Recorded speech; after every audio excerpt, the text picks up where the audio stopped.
Thank you. So next slide, please. I'll just keep my camera close so that there are no net issues. So first taking through the just a single slide on current resistant patterns, and would like to draw attention of the house on how the prevalence of the CRE among uropathogens is high. And this is a data from ICMR AMR report, surveillance report, which was for the year 2023. And if you look here, the susceptibility of these are all pathogens or the isolates which were isolated from the urine sample. And E. coli, the susceptibility for the carbapenems was 66%. So nearly 34% were resistant, and Klebsiella pneumoniae 37.7% was the susceptibility rate.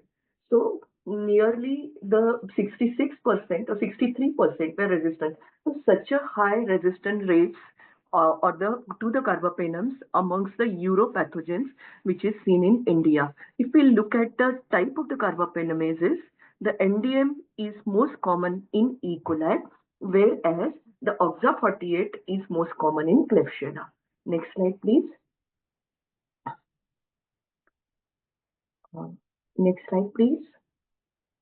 So coming to the plazomicin, to give a brief overview of plazomicin, it is a broad spectrum semi-synthetic aminoglycoside which is derived from cizomycin. And there is some structural modification because of which it can evade the inactivation by the aminoglycoside modifying enzymes, which is the most common resistant mechanism for the aminoglycosides. Uh, so it has an activity against various enzymes, including ESBL, carbapenemases, AMEs, and even has shown activity against the colistin-resistant Enterobacteriaceae, which I will share in some time. The approved indication is in the treatment of complicated UTI, including pyelonephritis, and this is caused by the four pathogens belonging to the Enterobacteriaceae family, and which include E. coli, Klebsiella pneumoniae, Proteus mirabilis, and Enterobacter cloacae. So this mechanism is like any other aminoglycoside, and it acts by binding to 30S ribosomal unit and thus inhibits the protein synthesis. The dosage is 15 milligram per kg, and it is administered every 24 hours. So it has the advantage over other aminoglycoside of once daily dosing.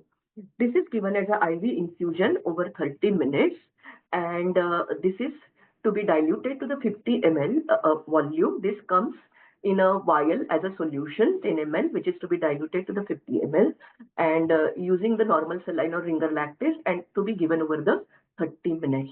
The duration of therapy is 4 to 7 days, and yes, dose adjustment is needed for the creatinine clearance less than 90 ml per minute.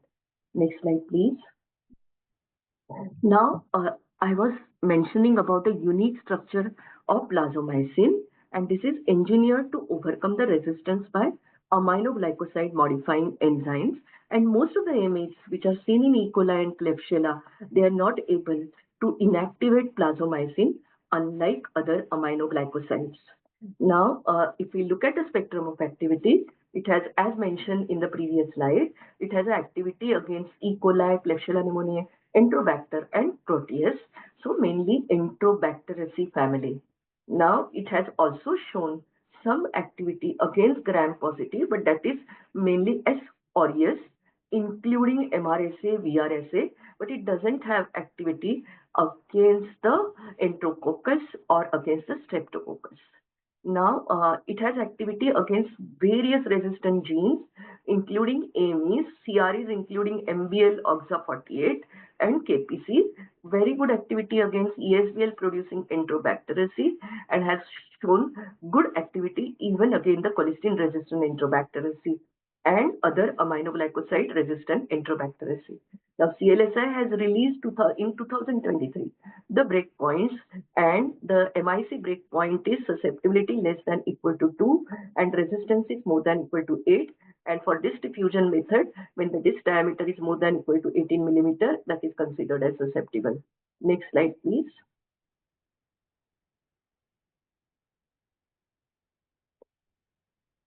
Now, there is another interesting thing which came up in the year 2023, where CLSI modified the breakpoints for the amikacin. So for the plazomicin, it remained, the breakpoint was less than equal to 2 as discussed in previous slide. But if we look at the amikacin breakpoint, it has, just a minute, it has decreased from less than equal to 16 to less than equal to 4. So the isolates or the pathogens which were susceptible to amikacin now will be considered as resistant because the MIC breakpoint has reduced to less than 4. On the left hand side, there is a graph which shows how much the difference, how much it has made a difference. So if we look at in each column, the last two bars, this is this is showing the change of susceptibility from the previous breakpoint to the next other current breakpoint for the amikacin. So now if we look at the first column, for CRE the plazomicin susceptibility remains high, that is 94%, and for amikacin, because of the change breakpoint, it has reduced from 75 to 59. So there is nearly a difference of 15 to 20% because of this change breakpoint. Next slide, please.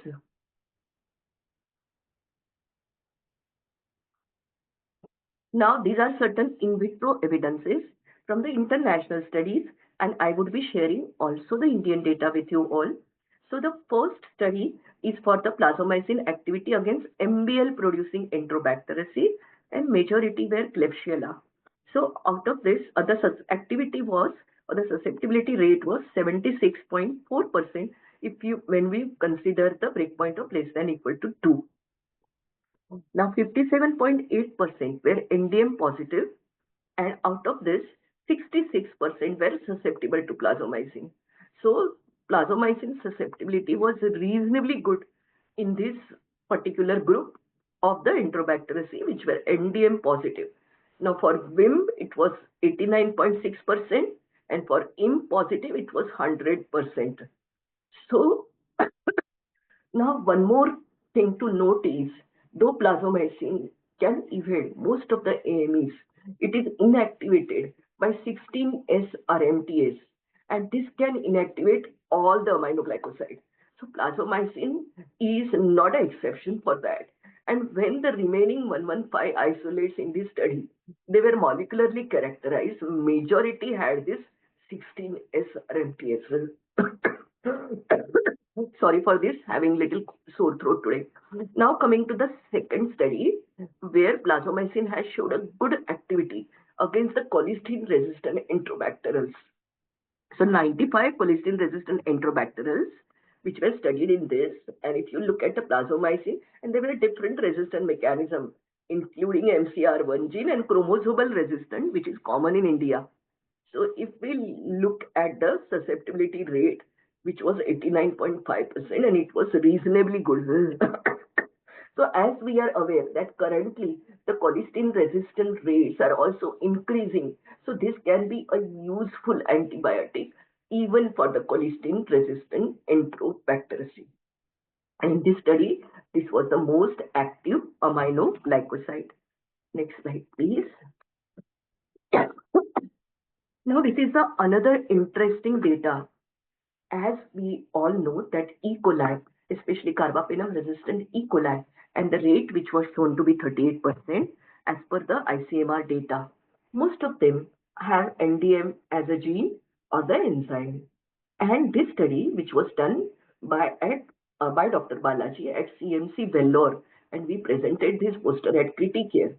And if you look at the second column, nearly carbapenem resistant E. coli 270 isolates, they which were recovered from blood were evaluated by using a PCR assay which they developed at their center for the PBP3. Now, what is this PBP3? Most of these beta-lactam antibiotics, as we are aware, bind to penicillin binding protein. Now, some of them bind strongly to PBP3. So there are various types of PBP or penicillin binding protein, nearly 7 of them, and most of the beta-lactams which bind to PBP3 very strongly, and these include ceftazidime, astriona, etc., and even cefiderocol. So here, this PBP3 insert, if you see on the right-hand side, the graph which is showing the different types of gene, including NDM, NDM plus OXA, and OXA48, and we can see the PBP3 prevalence ranging between 97 to 100%. So, as we are aware, in complicated UTI, more than 80% of the time, it's E. coli. These E. coli, most of the times have NDM, and this NDM or OXA, or even OXA, which is present in very few E. coli. So, all these carbapenem resistant E. coli, they have most of the times or majority of the times PBP3, and this makes the uh, Astrionum avibactam drugs like that, this or ceftazidime avibactam resistant, or their MICs increase. Next slide, please. So now coming to the Indian data. So we did the analysis of the plazomicin or evaluation of the plazomicin susceptibility in two different studies. One was conducted at CMC Vellore and other was done by the IHMA. This is the organization which deals with, actually they have a well advanced microbiology lab, and they have done studies for many newer antibiotic combinations, including Astrionam avibactam, ceftazidime avibactam, etc. So here we evaluated at CMC, the 189 E. coli were evaluated and Klebsiella pneumoniae were 188, and all these were obtained from the blood culture. And if we look at the IHMA, E. coli which were evaluated by 49 and Klebsiella pneumoniae were 51, and all these were the recent Indian isolate. On the right hand side, there is a these are the results of this susceptibility study. And if we see for the ESBL E. coli and ESBL Klebsiella pneumoniae, plazomicin activity was very good. It was 95.6% and 96.5%. But if we look at the susceptibility of carbapenem resist, sorry, previous slide, please.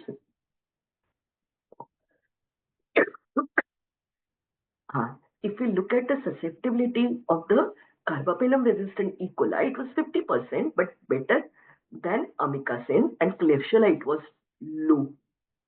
So plazomicin has a good activity, reasonably good activity against carbapenem resistant E. coli. And why I am saying so? Because most of the carbapenem resistant E. coli, they have PBP3 insert, and even Astrionam avibactam activity is quite low. Next slide, please. So now if we look at the result for the PBP3 insert, here, the 67% of the NDM expressing E. coli in CMC Vellore study, they co-harbored PBP3 insert.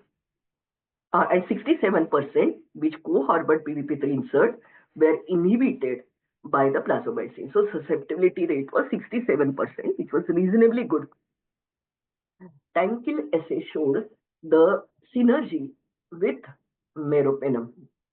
Now, if we look at the IHMA collection, 50% of E. coli and 86% of K. pneumonia isolates were carbapenem resistance. And among them, the susceptibility rate of CR E. coli was 65.7%. And there were 3 isolates with PBP3 and all were susceptible, as we can see in the right side table. But only K. pneumonia, it was 17% susceptible. So, reasonably good activity against carbapenem resistant E. coli, which was seen in this study, and synergy was seen with meropenem. There is another international study which has shown the synergy of plazomicin with fosfomycin, colistin, and meropenem against carbapenem resistant Enterobacteriaceae. Next slide, please. So why we are saying that plazomicin may have a reasonably good activity against PBP3 insert, because the mechanism of action is different from the other antibiotics or beta-lactam antibiotics which bind to PBP, but plazomicin binds to 30S ribosomal unit, and thus it is different, and that is how it is not affected by PBP3. Next slide, please. Now coming to the clinical trials, there were 2 phase 3 trials. One is the most important trial, that is the EPIC trial, that is evaluating plazomicin in complicated UTI. Based on this trial, Plazomicin got approval in the treatment of complicated UTI. So here plazomicin was compared with meropenem. The dose of plazomicin was 15 milligram per kg daily, and meropenem it was 1 gram every 8 hours. 609 patients were randomized to receive either plazomicin or meropenem. This was randomized, double-blind, multi-center study. Now, if we look at the primary endpoint, it was composite cure, which included a clinical cure and microbiological eradication at day 5 and 15 to 19 days, which was TOC or test of cure visit. Now, the population which was studied for composite cure was MMITT population, means modified microbiological intent to treat population, which included the patients who should have the documented culture should be positive for the approved pathogen, which were those 4 pathogens belonging to the Enterobacteriaceae family, and they should be susceptible to both plazomicin and meropenem. So if we look at a composite cure in plazomicin, it was 88% at day 5 and 91.4% in the meropenem group. Now, if we look at the TOC, it was more. It was not statistically significantly more because this was basically the non-inferiority trial with the 15% non-inferiority margin. But here TOC onwards, the difference or the composite cure rates were numerically more in plazomicin group as compared to meropenem. So it was 81.7% versus 70.1%. So next slide, please. Another interesting finding which came out, and this was a pre-decided evaluation point. Next slide, please. Rohit, Rohit, next slide, please.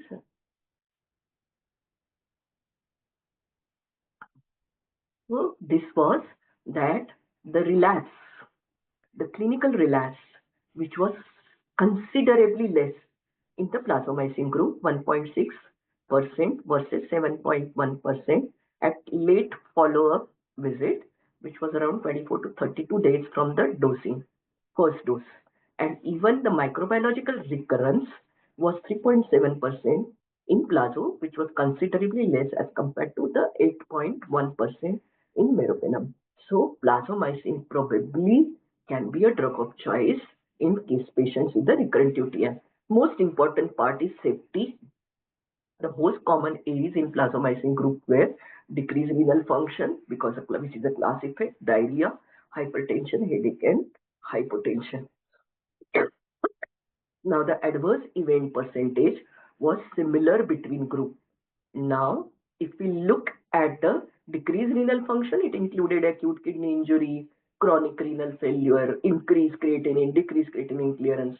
But if we define nephrotoxicity was defined as increase of serum creatinine by more than equal to 0.5, which can be clinically relevant increase. And this was seen in 7% in the plazomicin group and 4% in the meropenem group. If we look at the full recovery at follow-up visit, nearly 81.8% had full recovery at last follow-up visit. So the percentage of the nephrotoxicity or increase in creatinine level more than 0.5 was 7% versus 4%. And here in this study, the creatinine clearance less than 30 were excluded, but most of these events were seen when the creatinine clearance was between 30 to 60. Now, this study concluded that once daily plazomicin was non-inferior to meropenem for the treatment of complicated UTI, including acute pyelonephritis, and also there were considerably less relapse, clinical relapse, and microbiological recurrence in the plazomicin group. Next slide, please. Now coming to the second trial, that is the phase 3 trial, CARE trial. And here actually the investigators, they tried to investigate the efficacy and safety of plazomicin in patients with the carbapenem resistant gram negative infections caused by CRE. carbapenem-resistant Enterobacter. And they couldn't actually get sufficient number of patients even over a period of 1.5 to 2 years, and they had to terminate the trial. So this was again the randomized double-blind trial and multi-center trial, and this was randomized multi-center open-label trial. So this included 39 patients with BSI, HAP, and VAP, and comparison was between plazomicin versus colistin. Now, this was used as a combination therapy with meropenem or tigecycline. So out of this, 37 patients had a confirmed CRE. Now, if we look at the two different results, efficacy and safety key results, so plazomicin was associated with lower mortality. So mortality at 28 days was a primary endpoint, and this was 14% versus 53%. And there were less serious adverse event than colistin here in plazomicin group. Now, if interesting result was for safety, that is nephrotoxicity, where increasing creatinine more than 0.5 was considered as a nephrotoxicity. And if you look at the nephrotoxicity rate for plazomicin, it was 16.7% versus 50% in the colistin. So, looking at the less nephrotoxicity with plazomicin as compared to colistin, probably this may be considered as good colistin sparing drug. Next slide, please. So coming to the last one or two slides, the unique features of plazomicin is that it has a once daily dosing. It has an activity against the resistant Enterobacter with different resistant mechanisms, including AME producers, ESBS, EP3 inserts, CRE, and even colistin resistant Enterobacter. It has better activity against CRE and colistin-resistant Enterobacter than other aminoglycoside. The clinical study, especially the EPIC study, showed it non-inferior to meropenem. It has an acceptable tolerability profile where the adverse event rate was similar to the meropenem in the EPIC trial, and the CARE trial showed less nephrotoxicity than colistin.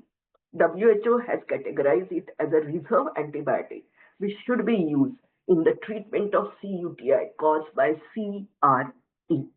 Now coming to the last slide, which is the positioning. So this is the positioning which we have thought of, and would request all the members here to give their guidance on this. So the positioning could be, it can be a first line therapy for CRC-UTI because most of the times, 80% of the time is E. coli, which is a causative pathogen. It can be used as a carbapenem against the carbapenem-resistant E. coli associated PBP3 insert as a targeted therapy. If there is no response or there is no synergy demonstrated for ceftazidime, this can be a drug of choice. It can be used as an alternative to even fosfomycin.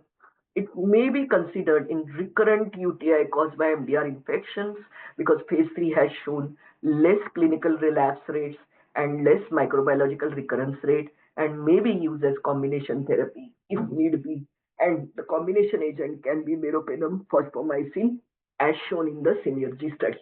So plazomicin will be a new option in treatment of complicated UTI AP, catering to unmet need, and this can be of significant relevance to Indian scenario, especially in the management of CRE, cUTI. Thank you.